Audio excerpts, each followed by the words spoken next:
Добро вечер, јас сум Васко Ефтов, ова емисијата во Центар на Алфа телевизија. Вие сте на вистинското место, почитувани гледачи.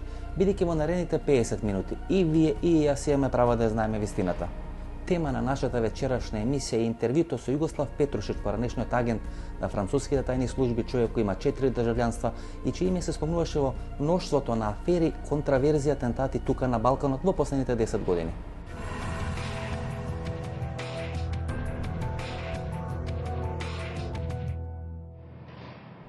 За себе вели дека човек без име, без идентитет, кој порано работел како телохранител на Франсуа Митеран, на принцезата од Катар и човек кој учествувал во многу атентати на Балканот. Кој е Југослав Петрушич, човекот за кој толку многу се говори на Балканот? Југослав Петрушич е био човек кој не постои. Значи, у самој француској служби више пута е искривљен мој идентитет, односно моје име, презиме и све оно чиме сам се ја бавио.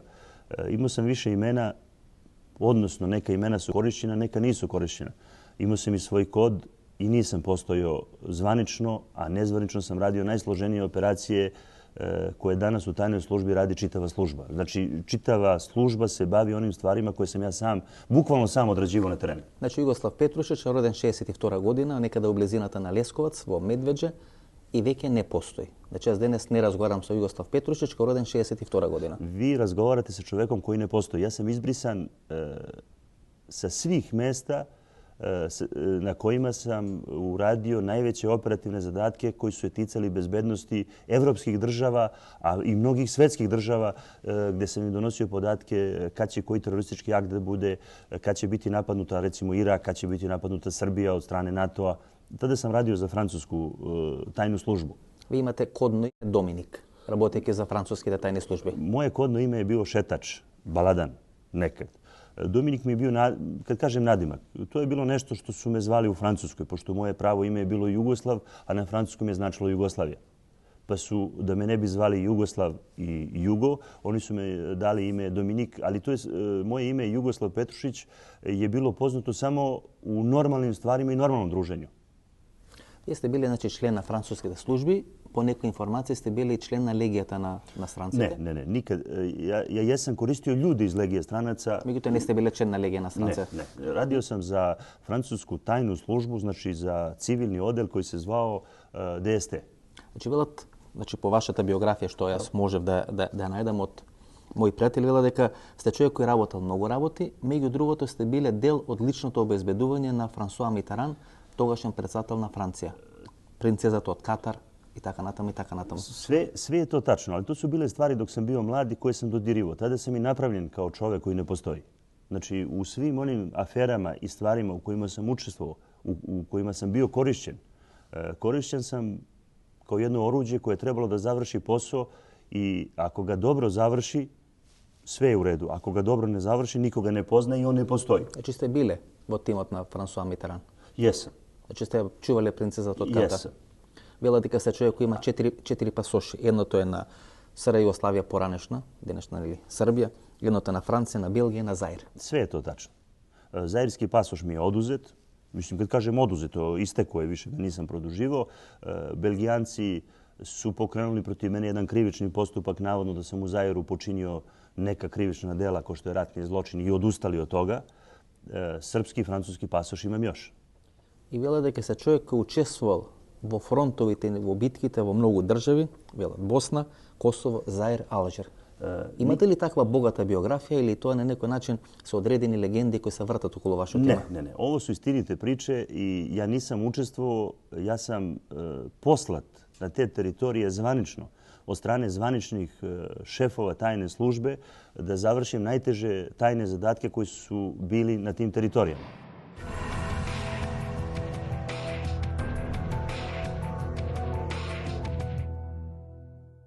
Во текот на 1999 година, значи неколку месеци после завршување на таа НАТО агресија на Србија, во Белград пукнува една голема политичка афера. Тоа е дека неколку припадници на француските тајни служби, предводени од Доминик Петрушич, на некој начин се подготвувале да извршат атентат врз Слободан Милошевиќ. Прв пат станувате популарен од такви размери на Балканот со таа операција Pajak ili Pauk, kako što sam rekao tukava Srbija. To je nekada 99. godina, nekoliko meseci posle završувањето на таа НАТО интервенција во Србија, со обвинување дека сте подготвувале со уште тројца ваши соработници од француските служби атентат врз Слободан Милошевиќ. Излезе тогашниот министер за информација во владата на СР Југославија господинот Горан Матич. Ако не се лажам, тој беше во тој момент и координатор на тие југословенски тајни служби. Министр за информисање Савезна Република Југославија е био. И ве обвини дека вие сте начело на таа злосторничка организација која подготвувала атентат врз Слободан Милошевиќ. Sve je to bilo lažno. I reći ću vam dokle je to danas stiglo i da ti ljudi koji su to tada organizovali i dan danas pokušavaju da prikriju sve te stvari. Ja sam bio optužen da sam na Kosovu ukrao 2000 maraka, da sam francuski špijun i da sam naredio ljudima iz svoje jedinice da ubiju 2 vojna zatvorenika. Znači, to je optužnica. Znači, ne postoji, niko nikad u životu me nije pitao za atentat na Slobodana Miloševića, niti za bilo šta drugo vezano oko Slobodana Miloševića. Меѓутоа, вие бевте обвинет дека сте учествувале во атентат врз Милошевиќ. To je bila prevara koja je trebala da služi da bi se oborio Slobodan Milošević. Сакате да кажете дека тие луѓе кои беа најблиски до Милошевиќ, кој што е Горан Матич, екипата околу Раде Марковиќ и така натаму, кои нели важа за столбовите на режимот на Милошевиќ, е измислила тоа афера дека вие треба да учествувате во атентат врз Милошевиќ, да го симнат од власт Милошевиќ, дека целата таа операција, од кој веќе НАТО војно го направи тоа што го направи 99-та година, требаше да биде подготвен терен, тоа да се случи политички 2000-та година. Така ли да ве разберам? Oni su bili samo poluge. Inače, čitavu priču su izmislili ljudi iz inostranstva. Svi kanali francuske državne televizije, kanal 1, 2 i 3, u svojim udarnim informativnim emisijama prenose konferenciju za novinare Saveznog sekretara za informisanje Gorana Matića, koji je izneo dokumentovane informacije o hapšenju petočlane špijunsko-terorističke grupe PAUK, iza koje stoji francuska obaveštena služba DST.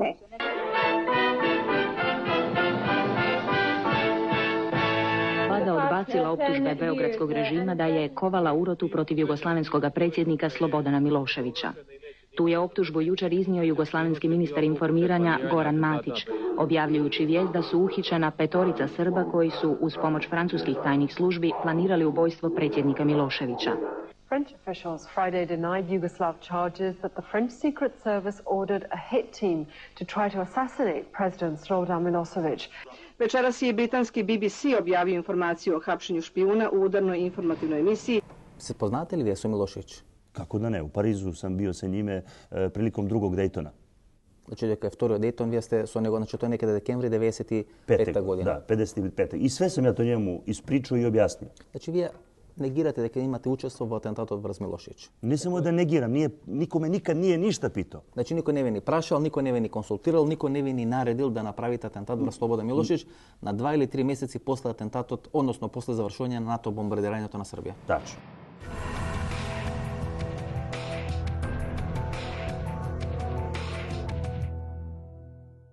Неговото име помалку или повеќе се спомна околу сите тие контраверзни атентати кои последните 10 или 15 години се направени тука на Балканот. Тоа е убиството на Јакуп Красничи во Тирана. Тоа е атентатот врз Лука Празина во Босна и Херцеговина. Тоа е можниот атентат врз Киро Глигоров тука во Република Македонија. Што за тоа вели самиот Југослав Петрушич? Според самиот Доминик или Југослав Петрушич, за сите тие атентати на Балканот стојат поранешните генерали на поранешната ЈНА и нивните рестлови во тајните служби кои се на просторот на поранешна Југославија. Вие важите за човек кој е експерт за експлозив. Некаде 95-6 година вашето име на периферијата се спомнуваше како некој од делот на тие учесници во атентатот на Киро Глигоров. Значи имаше такви работи, се спомнувате како дел од учесниците во тој атентат врз Леотар, значи во Босна и Херцеговина, се спомнувате како дел од учесниците во тој атентат врз Јакуп Красничи во Тирана. Значи многу приказни се вртат околу тоа ваше име. Ja o svim tim atentatima znam dosta i puno. To su vršili ljudi, bivši oficiri i generali vojske Jugoslovenske narodne armije. I Gligorov, i Leotar, i Znači, apsolutno sve. Čitavu tu priču su svojevremeno držali Aleksandar Vasiljević, Anton Tus i ljudi slični njima. Znači, kompletan podsistem bivša vojska Jugoslovenske narodne armije, u koju je čitava država ulagala 40 godina, su postali najveći kriminalci koji su od svojih podoficira i oficira stvorili institucije koji su u svakoj zemlji ubijali ljude, uzimajući Klira Gligorova. Znači, javno tvrdim da su sva politička ubistva izvršili generali iz policije, iz vojske, bivše Jugoslavije, znači bivše Jugoslavije. I da su se oni udružili da naprave jedan paralelni sistem gdje će postaviti Miloševića, Tuđmana, Aliju Izetbegovića, Kiru Gligorova, Đukanovića, Momira. Znači, oni su postavili ljude. Znači, ljudi iz vojske i policije. Toliko se mokni. Nisu oni bili su toliko moćni njihovi nalogodavci tada iz Vašingtona, Rusije, Izraela, Turske, odnosno mnogih drugih zemalja koji su im mnogo novca dali. I vi velite дека всушност тие структури кои потекнат од поранешна Југославија се на некој начин замешани во сите овие атентати широм Балканот, дека располагаат со доволно информации, со доволно мок, со доволно знаење, со доволно луѓе да може да со доволно пари и Балкан Капитал да може да стојат околу сите. Нима нису биле потребни пари. Они su imali svoje ljude u tajnim službama da su prisluškivali ko se gde kreće. Znači njima nisu bile potrebne pare. Oni su zato mogli da vrše te atentate i da postavljaju tako eksploziv. Вас, например, во обвинение дека сте биле дел од тој атентат на Јакуп Красничи во Тирана. И остана да лепди целата таа приказна, дека вие всушност сте биле мозокот на целата таа операција. Ja jesam bio u Tirani i jesam se bavio obaveštenim radom u Tirani, ali trafikom organa. Ja jesam bio i u Valoniji i Draču, jesam bio i u Kuksu i Tropoji, ali kod Agim Čekova da mu uzmem tajne planove za bombardovanje Srbije. Сега да кажете дека Агим Чеку бил на линија со вас како представник на француските служби или како партнер на српските служби? Ne, ja sam tada u Albaniji imao 10 bivših ljudi iz francuske vojske koji su obučavali Albance u Albaniji. Во овие кампови Кук, Стропоја и... Tačno. I oni su mi davali sve informacije šta se tamo dešava. Бидејќи информациите бе дека БНД, германските служби ги обучуваат овие структури на учат и новото. Ne, ma to je priča. Ne postoji. Tu su došli svi profesionalci iz čitavog sveta. Albanci nisu plaćali to Albanci. Konglomeraат, znači bilo... Znači to je konglomerat bio i Amerikanac, i Engleza, i Francuzi. Кој го плаќа тоа? Plaćali su ljudi iz NATO-a. Znači to je NATO plaćao. Oni ne mogu da dozvole da to neko privatno plaća. Добри, вие сте биле во дел од тие луѓе што ги обучувале овие структури. Jeste, to su bili ljudi slični meni koji su znali da obučavaju te ljude.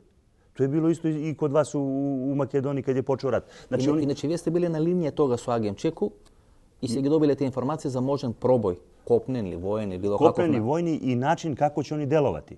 Сега да кажа дека Србите ги знаеа сите тие планови на американците што ќе прават на Косово. Nisu to bili samo Amerikanci. To je bilo mnogo krupnija priča. Dobar deo oficira iz Srbije je bio izdajnički. Znači, dobar deo ovih oficira je trebao Miloševića da smeni u prvom naletu. Znači, ne hapseći mene, ne izmišljajući atentat. Je trebao da smeni Miloševića da 30.000 vojnika pogine na Kosovu. Znači, NATO snage su trebale da ubiju 30.000 vojnika na Kosovu. I da tako Milošević padne. Da mu to bude neuspeh. I da Albanci 99. godine, kad kažem Albanci, ti ljudi koji su zamislili čitavu operaciju, dođu do Prištine. I da onda krenu tek prema Makedoniji mnogo brutalniji.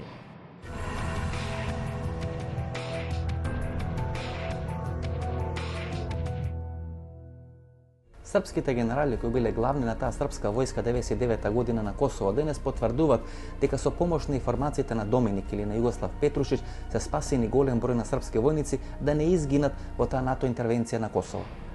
Интересен е начинот на кој Југослав Петрушич доаѓа до тие информации и начинот на кој тој ги дистрибуира тие информации до српските официјални власти. Колку време имате таа комуникација со Агим Чеку? Pa ja sam imao samo 2 dana. Sam bio na mestima gdje je on bio. Samo 2 dana sam ja u Albaniji. Znači od 10. do 12. aprila. 12. aprila se ja vraćam u Srbiju. Sa druge strane, normalno, preko Italije. Znači... Ги носите тие планови за НАТО интервенцијата? Не, јас сам планови имам многу раније. Мене интересува... Меѓутоа, со него ги разгледувате тие планови, апдейтувањето на тие планови, дополнувањето на тие планови? Не, мене интересувало само каквом силом људском располага Агим Чеку. Со каква располагаат? Он je raspolagao sa oko 4.000 ljudi koji su obučavani u Australiji, Francuskoj, Švajcarskoj, Nemačkoj, znači u vojnim kasarnama. Значи ова во тој момент располага со 4.000 луѓе, значи таа 9... Sa 4.000 obučenih vojnika. Ne, vojnika, znači dobro me pratite. Дали е тоа доволно? To je bilo sasvim dovoljno ako probijete na granici, ako probijete granicu gdje je to glavna tačka za proboj na granici je bila karaula Košare. Jer vi silazite prema Juniku. U Juniku je bilo jedno od najvećih sela na Kosovu je Junik. I odatle idete prema Dečanima i onda odvajate Đakovicu i Prizren s jedne strane, Đakovicu i Prizren, da, s jedne strane, a Peć sa druge i idete u sredinu Metohije, idete prema Prištini. Vi nemate više ništa. Znači to je dovoljno, znači to je dovoljna armija. To je bilo dovoljna vojska da krene. Ako se napravi proboj. Jeste, ali pokrivali su i ko ih je pokrivo? Pokrivali su ih francuska artiljerija, engleska avijacija, američka avijacija. avijacija, francuska avijacija. Znači oni su bili pokriveni vojno sa svim drugim. To je bila samo pešadija na terenu. I sa njima su bili... Imaše jedna intervencija na srpskata vojska, ta 99. godina, tokmo na teritoriјата на Албанија, некаде 10 или 15 километри на територијата на Албанија, која се смета дека голем дел од тие хеликоптери на НАТО бе уништени. Дали тоа беше дел од тој пакет да се спречи таа копнена интервенција на овие косовски трупи и сили? Не да се спречи. Mi smo tada, jedan jedini put je NATO kažnjen, znači kažnjen je NATO, da ne mogu da podignu Apache. Način na koji su uništeni, to znaju u srpskim tajnim službama. I ko im je dao informaciju? Вие сте им дали? Pa to je deo onoga što sam ja radio. Znači, to je bio jedan deo onih informacija koje sam ja dao. Nisam ja to sam učinio. Zato je postojala čitava struktura ljudi koja je to uradila. Ali između ostalog su imali te informacije kad će se pokrenuti, gde su im glavni štabovi, kad se ko kreće, kad dolazi, na koji način funkcionišu i koga treba da unište na našim teritorijama. Ko je Jakub Krasnići? Jakub Krasnić je bio jedan čovjek koji je radio za 10-ak stranih tajnih službi i koji je bio jako povezan sa Turskom, sa ljudima iz Turske. Dobro, во структурите на ОВК, на УЧК, во структурите на косовските власти. Znate kako, vi sad možete da stavljate ljudi da su bili u OVK, UČK i ostalo. On je bio čovjek koji se interesovao samo za novac. I hteo je vlast.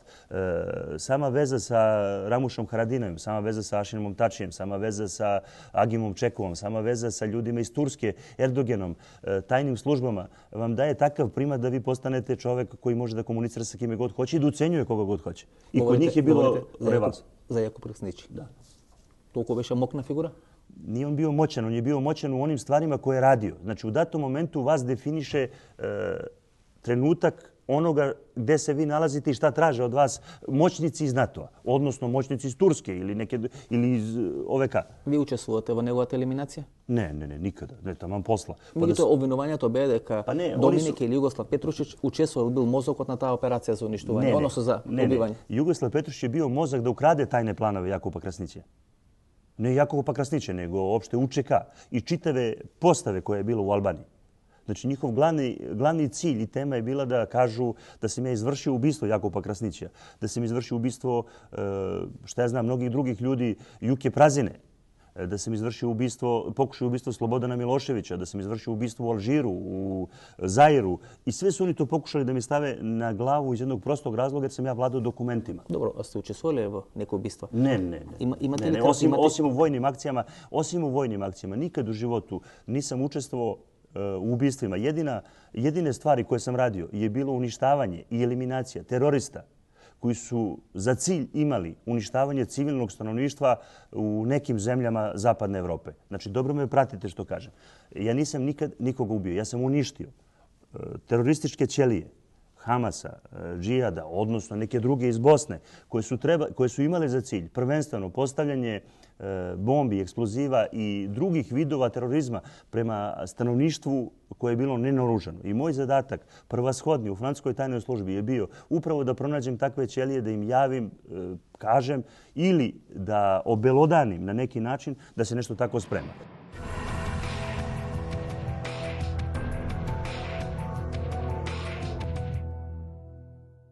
Во август 1997 година е договорена посетата на 5 најмокни шефови на француските тајни служби на Босна и Херцеговина и средбата со Радован Караџич. Информациите кои доаѓа од таму беа дека Радован Караџич е подготвен да се предаде на Хашкиот трибунал. Како офицер за врска во целата оваа операција се јавува Југослав Петрушич.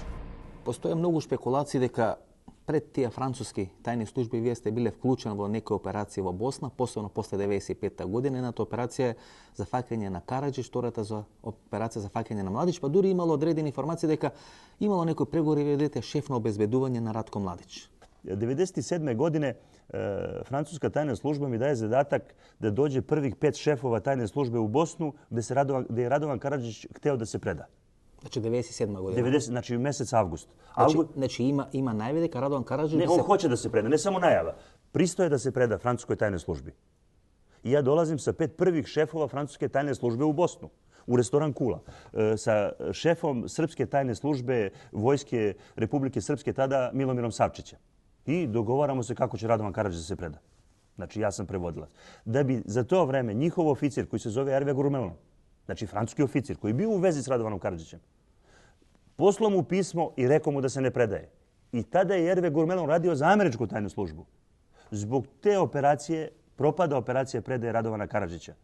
Jer tada bi se zatvorio Hag, tada više ne bi bilo rata na Kosovu, ne bi bilo rata u Makedoniji.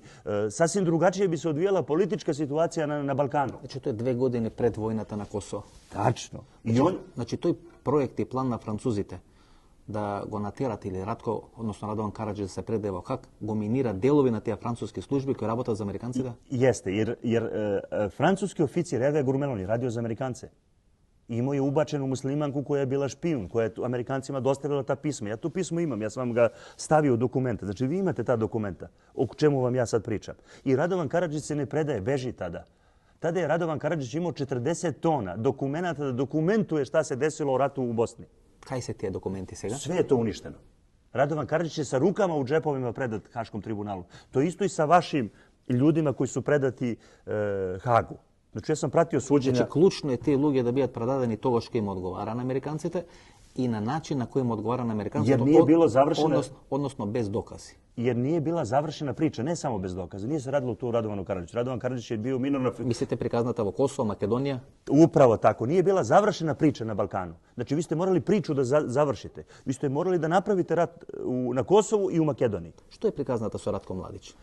Da li se vodat pregovori pomoću vas i Ratko Mladić, vi da budete šef na obezbedovanja to na Ratko Mladić posle 95. 6. 7. godina? Ne. Ja sam znao samo neke druge stvari koje su vezane. Njegov najbolji prijatelj koji ga je skrivao, Jovan Đogo, je bio moj prijatelj. I u svakom momentu sam skoro znao gde se nalazi Ratko Mladić. Čak sam i jednoj novinarki, ko što je Brankica Stanković, 2006. godine u decembru rekao joj da pođe sa mnom da napravimo intervju s Ratkom Mladićem. Normalno sama sa mnom. I ona je odustala. Kada se kriješ Ratko Mladić? Pa tada je bio blizu Beograda. Tada je bio blizu... Nije se on krio uopšte. On se uopšte nije krio na nesreću. Jer od 2000. godine do 2004. godine njega je čuvala upravo vojska. Kad kažem vojska, ljudi iz vojske koji su manipulisali njime, nije njega čuvala vojska. I tada je ministar odbrane bio Boris Tadić. Upravo su tada generali i pukovnici ko što je Geza Farkaš, ko što je Aleksandar Vasiljević i Branko Krga. Branko Krga je tu bio. Upravo je on držao svu tu mahinacijama se bavio da bi jednog dana mogu da se služi sa jednim senilnim i starim čovekom. Ja sam napisao tada da će Ratko Mladić biti uhvaćen onda kad ne bude mogao više da se brani, kad nema ni jedan dokument. Ja sam vama spremio sve njegove dnevnike da vi vidite šta je pričao.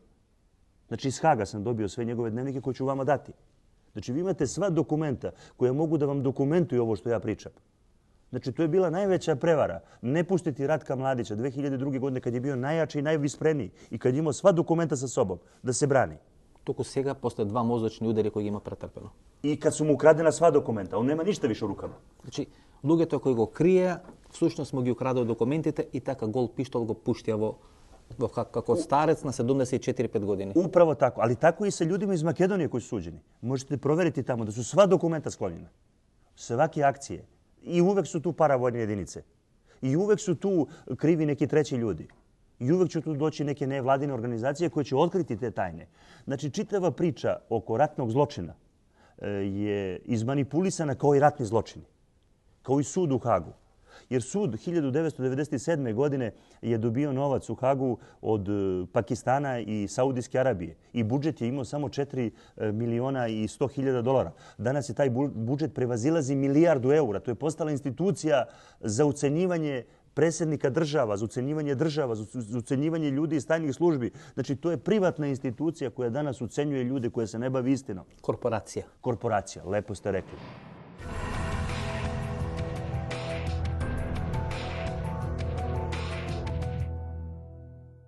Во изминатите десетина дена во Белград се случат 3 многу битни процеси кои го осликуваат тоа влијание на српските тајни служби и на српската мафија.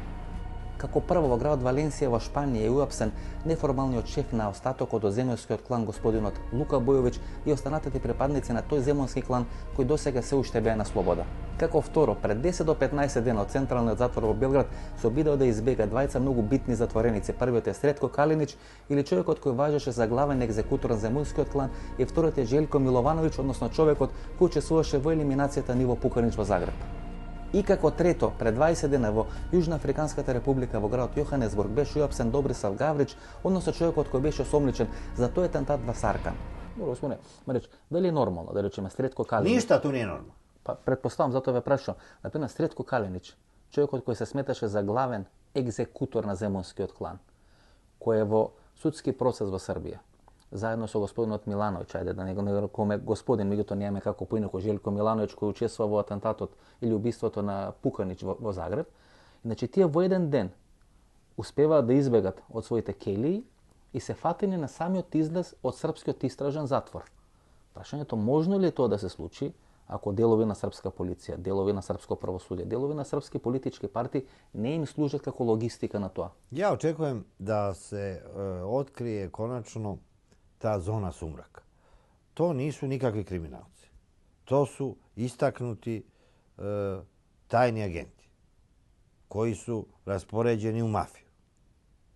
I konačno naše tajne službe treba da nam saopšte šta su ti ljudi radili. Nisu radili oni za građane Srbije, niti su radili za bilo koga. Nego oni za koje su radili treba da kažu ko su oni i šta su, kakve su im zadatke davali. I sada bi oni kao da prvi put čuju da neki odmetnuti ljudi prave neku organizaciju. Organizacije nema bez države. Nema organizovanog kriminala bez sprege mafije i vlasti. Zoran Đinđić je govorio da svuda u svetu postoji mafija, ali da je Srbija jedina država u kojoj mafija ima svoju državu. Radi se o tome da su mafijaške organizacije bile neuporedivo bogatije od države. I sad se tu više nije znalo, ranije je bilo normalno da kriminalci rade za policiju. A u Srbiji se to posljednjih decenija obrnulo, pa policija radi za veliku privredu. Nije to mala privreda. Radi za mafiju. Jer mafija bolje plaća nego država. Интересно, господин Марич, да речеме, Легија од црвените баретки. Убиецот на Зоран Джинđić е од црвените баретки. Овој Миловановиќ бил нешто нишка падобранска диверзантска единица. Да, они кои су требало да чувају Đinđića, они су губили. Значи, овде е чудно, гледате, сите тие структури поминали низ некои специјални единици. Лука Бојовиć вршал работи за српска држава. Најбољи специјалац Crveni beretki bio je taj Dobrosav Gavrić. Znači, on je bio u stanju da u letu, u saltu, preko 3 parkirana automobila skače i da iz vazduha puca i da ubije čoveka. To što gubi Arkan. Jest. I сега го лоцира и него, значи го лоцират во Јужна Африка. А чека, neko je odredio da je presuda Arkanom ubici ona je oborena na Vrhovnom sudu, on je pušten da se brani sa slobode i neko je omogućio da pobegne. Ali to se dešava, to ništa nije čudno. Nego samo mi nikad prave se blesavi političari i tajne službe kao ko ih je pustio, taj ih i hvata. Kad mu odgovara. Например, Гавриć во Јужна Африка, тамо е и Дарко Шарич лоциран. Во Шпанија се апсат mnoštvo na srpski kriminalci. To znači da država... I obaveza je da svaki srpski kriminalac ili službenik državne bezbednosti, to je drugo ime, ima hrvatski pasoš. Legalni. Бидејќи и Готовина беше фатен во Шпанија. Значи сите се на некој начин фаќани на тие летови од Канарските острови до Мадрид. Изгледа да je ta Španija posljednja oaza bratstva jedinstva iz one Jugoslavije u mafiji. Jedino je to bratstvo jedinstvo preživalo u mafiji. Pokazalo se da su ti mafijaši mnogo pametniji i od političara, i od intelektualaca, i od zavađenih naroda. Миломир Марич е автор на таа култна книга Децата на комунизмот, кај што ги објаснува тие врски помеѓу југославенските тајни служби и југославенските криминалци. Интересен е фактот дека најголемиот број на српски познати криминалци биле деца на југословенски воени лица. Па вие пред 20 години, пред 10 години напишавте таа култна книга Децата на комунизмот и многу од тие работи кои тамо ги имате напишани, ги гледаме денес.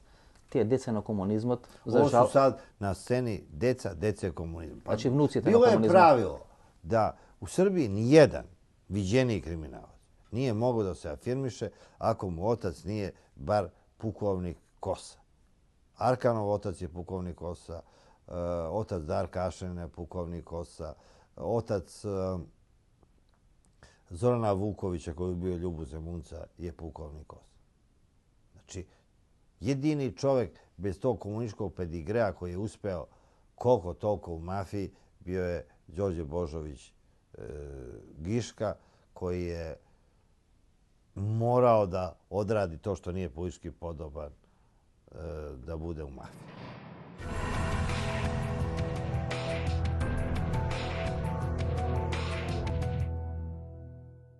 На 15 јанари 2000 година во хотелот Интерконтинентал во Белград беше извршен атентат врз Желјко Ражнатовиќ Аркан.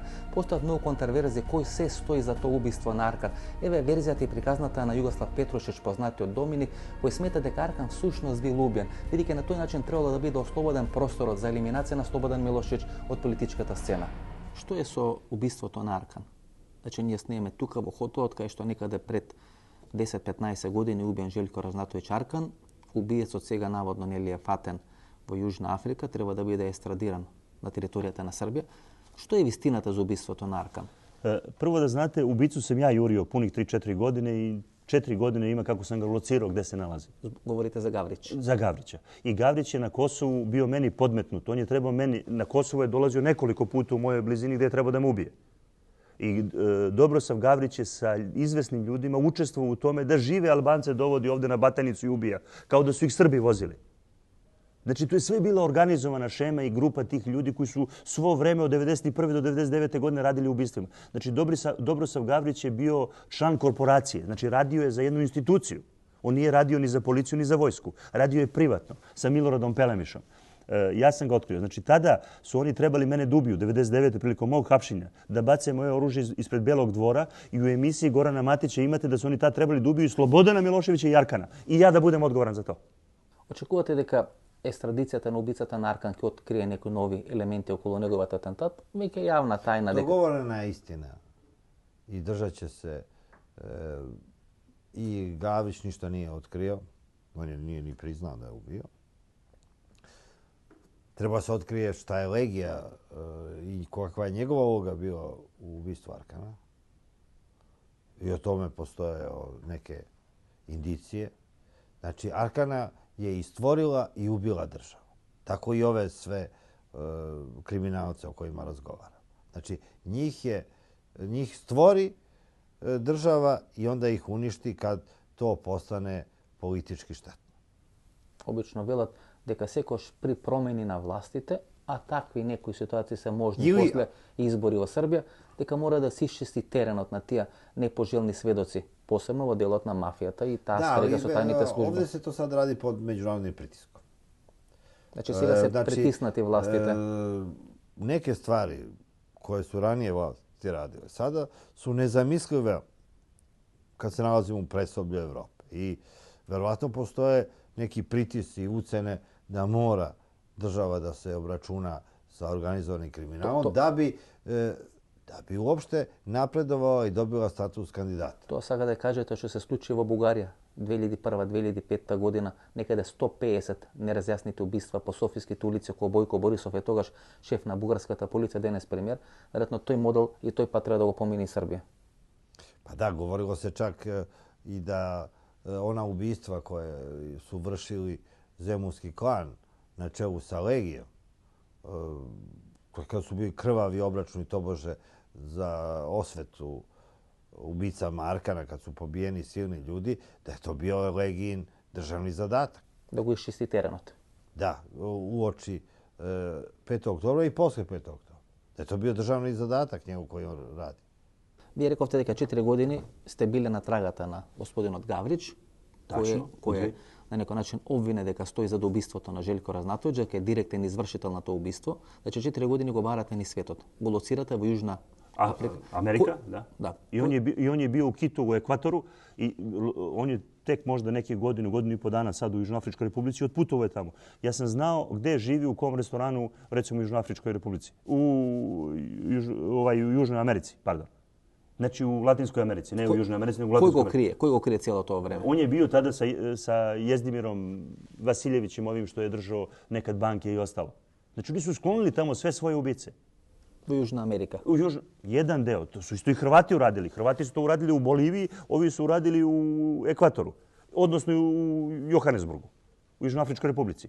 Znači oni su podelili Južnu Ameriku i poslali sve svoje ubice. Odnosno ljude koji će im trebati još, koje mogu da povuču, da organizuju nove ubice i da ubiju bilo koga, bilo gde na teritoriji sveta. Znači ne Makedonce, Srbe, Albance, Hrvate, Muslimane. Oni mogu da deluju prema bilo kojoj zemlji na svetu. Ko što je Libija, ko što je Irak, ko što je bilo koja zemlja. Delo структурите од Србија беа на страната на Гадафи, се бореа пред половина година, една година во структурите кои требаше да го бранат Гадафи. Pa to uopšte nije tačno. Svi ljudi koji su učestvovali u bilo kom ratu, ko što je Libija, ko što je Irak, ko što je Srbija, Makedonija, pa svi ti koji su ratovali, oni su ubili te generale i pukovnike, odnosno ubili su tog predsjednika. To su sve izdajnici. Znači ne postoji ni jedan oficir, general ili pukovnik koji je doneo dobro nekoj zemlji i znao nešto da uradi. Znači to su sve bili prevaranti, odnosno kupljene duše koje 50 godina su jele, pile i imali najbolje žene, krali i pljačkali. I onda su posle na kraju svog života hteli da budu veliki generali koji imaju džabe stanove, džabe kuće. Pogledajte svakoga. Svako ima milione eura od generala. Znači vi nemate siromašnog generala. I njegovo dete je danas na vlasti u svakoj zemlji. Znači u svakoj zemlji. Na koju mu smetaš Arkan? Arkan je smetao zato što bi se on borio za Slobodana Miloševića jer je bio fanatik. Znači on bi se borio za Slobodan Milošević? Ne samo što bi se borio, otkrio bi tajnu. Mogao bi da ispriča Slobodanu Miloševiću šta mu se sprema. Znači ispriča, ovaj bi mu verovao. Sad kada kažete da Arkan je ubijen, za da ne može da ga brani Slobodan Milošević? Pa ne samo Arkan, nego čitav taj krug ljudi koji je finansirao. Čitava struktura koja je finansirala tad na crnom prodaju droge, kola, oružja. Nemojte misliti da je Srbija mogla drugačije da živi u vreme krize. Nego je živjela kroz crno tržište. Znači убиството на Аркан всушност требаше да значи прва фаза од елиминацијата на Слободан, политичка или било каква друга? Da bi mogli da počnu da mu ruše sistem, da počne da bude paranoičan, da se plaši, da će i njega ubiti. Znači oni su morali da dovedu Slobodana Miloševića u situaciju da se plaši. Oni su to uradili sa Kirom Gligorovom. Onog momenta kad ga nisu ubili, da li postoji državnik ili čovek u Makedoniji koji se ne plaši posle toga? Da će biti ubijen. Šta hoće? Neko da me ubedi da bi ostavili u životu Kira Gligorova da je profesionalac postavio eksploziv kako je trebao? Ne. Šta rade? To je opomena da uplašite čoveka ili svakog čoveka koji se bavi politikom da ne sme nikad ništa da uradi van sistema. Inače će biti kažnjen. Znači ti atentati se i prave zbog toga. Oni se ne prave da bi... Ove su opasne работи, ще кажете? Ne, ovo nisu opasne. To je čin ucene. Vi danas imate čin ucene preko medija, kroz institucije posla, znači da vas izbace sa posla, ili da pokušaju da vas ubiju. Neće niko da vas ubije, jer vi ne vredite mrtav ništa nikome. Останете со нас и по рекламите, опроследите финалето на нашата вечерашна емисија, посебно делот дали со пушката која Доминик Петрушич има донесена во Белград е извршен атентатот врз Зоран Џинџич.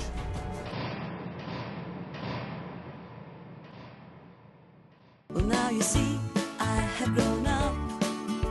Your smile is like a piece of luck, though I don't see it enough. I'll be trying. You gotta look through my happy eyes. Look through my happy. Се е лесно кога толку многу ги сакаме. Бекутан. 30 години љубов и грижа за нашите малечки. Од сега во ново пакување. Ало, душа, доаѓам со шефот, подготви нешто. Изведнаш се враќам. Повелете, комшивке, се брзам, ми доаѓа важен гост. Не паничете, комшивке, имаме се. Јас знам дека секогаш можам да се потпрам на вас. И тоа со целосна доверба. Јас повеќе би сакал чаша мело. Повелете, комшија.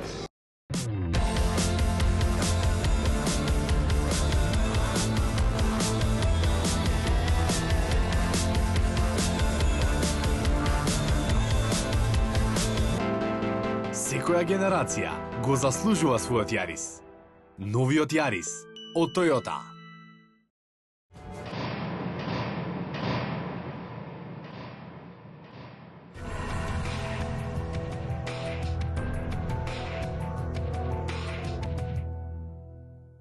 Дали со пушката Анти-7 која за потребите на српските тајни служби Доминик Петрушич или Југослав Петрушич ја носат во Белград, подосна беше убиен српскиот премиер Зоран Џинџич.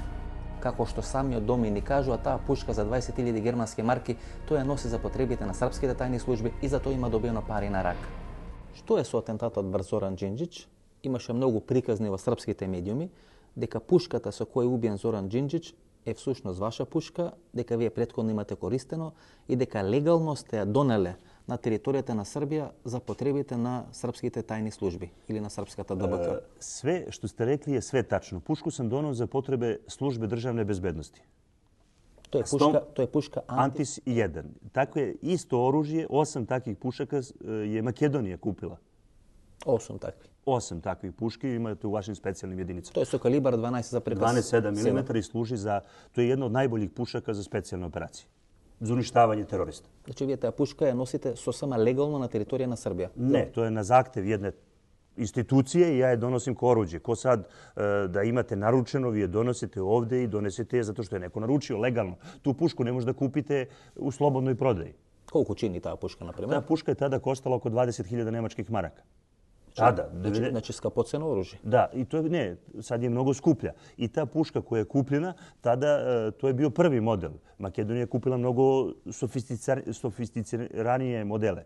Znači nije kupila taj model, nego mnogo bolje modele. Vi imate koristena ta puška pre da bude iskoristena? Ja sam je koristio pre toga, tu pušku sam koristio za druge akcije. I s tom puškom je Đinđić ubijen, tvrdim, jer opiljci koji su ostali su upravo opiljci od te puške. I to imate u dokazima. Zamislite kad je niko nije hteo veštačiti na suđenju, kad je ona sakrivena punih 13 godina. I niko mi ne da nijedan dokument da je ta puška, da su mi dali novac za nju i da je ona legalno donešena ovde. To je jedna stvar. Druga stvar, znam da je pucano 3 puta na Đinđića. Prvi metak je pucan, prvi metak je telohranitelja pogodio, drugi metak je pogodio zid zgrade, a treći metak iz Nemanjine je pogodio Zorana Đinđića. A četvrti čovek koji je učestvovao u tome je upravo bio čovek koji je došao iz Legije stranaca iz Zagreba, koji je došao avionom i otišao avionom, koji je trebao da napravi pometnju. Znači, u tome su učestvovali mnogo visoke ličnosti koje su bile navodno maltretirane od Zorana Đinđića. Na istovetan način kako su ubili Slobodana Miloševića, tih krugovi, oni su ubili Zorana Đinđića. Znači od ovde, od Beograda? Ne. To je mnogo širi pojam. Ljudi koji su finansirali to nalazili su se s polja. Znači, tada je prodata Željezara Smederevo, tada je prodata cementara Holcim i mnoge druge stvari gdje je oprano 10 ili 15 miliona dolara. Legija je bio jedan čovjek koji je samo korišćen i on je znao samo deo operacije i Zemunski klan. Postoje vojni deo, kad kažem vojni deo, ne vojska, nego ljudi iz vojske koji su učestvovali u tome. I postoje taj treći deo koji je pucao, znači treća grupa koja je pucala direktno u Đinđića. I on nije ubijen sa strane, odakle kažu, on je ubijen iz Nemanjine i Đinđić se tad nalazio sa levom štakom, se nalazio da uđe i kad je teo da uđe, on je pogođen s ove strane, a metak mu izašao ovde. I njegova rana je od metka, od oružja koje sam ja donao u službi državne bezbednosti. 3 dana posle toga što sam ja izjavio, prvi partizan je odleteo u vazduh upravo tamo gde su se nalazili kalupi za pravljenje municije. Jer prvi partizan je bio jedina fabrika koja je pravila municiju za tu pušku, uzimajući za Makedoniju. Mene čudi da na desetine ljudi čami u srpskim zatvorima. Osuđeni su na kazne po 40 godina, 30 godina. Niko od njih ne progovara ni reči. Zašto? Oni smatraju da su oni u zatvoru po zadatku i da je to njihova žrtva za srpsku državu. Ovako komunisti o bombaški od procesa, Tito, da, 29. godina. Oni se tako ponašaju u centralnom zatvoru u Beogradu. Znači, nivna žrtva za jedninata na Srbija. Jeste. Ovo je njihova posljednja žrtva za dobro srpskog naroda. Oni su ubeđeni da je to tako. I Legija, i Zvezdan Jovanović, i svi ostali koji su u srpskim zatvorima, oni smatraju da je ovo njihov posljednji zadatak koji rade za srpsku državu. To što su u zatvoru. Znači, ove drugi te šokiraju. Kao što su ranije ubijali za tu državu, oni sad smatraju da treba da robijaju za tu državu. Znači, to I oni su ponosni što su u zatvoru. Ovo je mnogo interesno gledanje. Mi ne biše zadovoljstvo što razgovaravme. Se plašite li za vaš život? Ne, ja sam previše star. 50 godina mi je. Imam 50 godina i znate, već 27-8 godina se bavim ovim poslom. Na meni je da prenesem narodima da ovi sistemi su nakazni i da ih treba menjati i da narod Evrope mora da se spasi. Neće oni još dugo trajati. Ovo je neka 39. godina.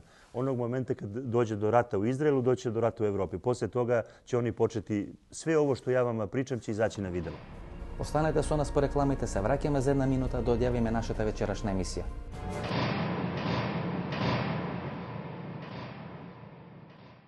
Стариот добар Проколин отсега во ново пластично шишенце и во нова модерна амбалажа. Ви ги представуваме и новите Проколин вештачки солзи за хигиена на очите, кои овозможуваат чувство на комфор. Заедно со Проколин, раствор за чистење, подмачкување и за дезинфекција на вашите контактни леки. Проколин, линија за комплетна нега на очите. Ало, Душо, доаѓам со шефот, подготви нешто. Пред веднаш се враќам. Повелете, комшивке, се брзам, ми доаѓа важен гост. Не паничете, комшивки, имаме се. Јас знам дека секогаш можам да се потпрам на вас. И тоа со целосна доверба. Јас повеќе би сакал чаша бело. Повелете, комшија. Колку начини за искаштување можете да замислите?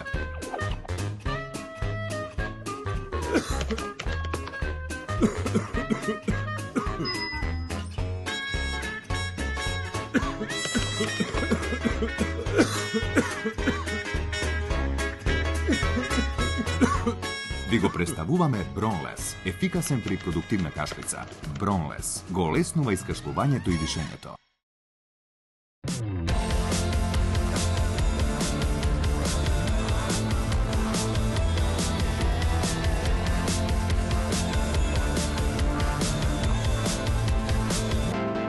Секоја генерација го заслужува својот Јарис. Новиот Јарис од Toyota.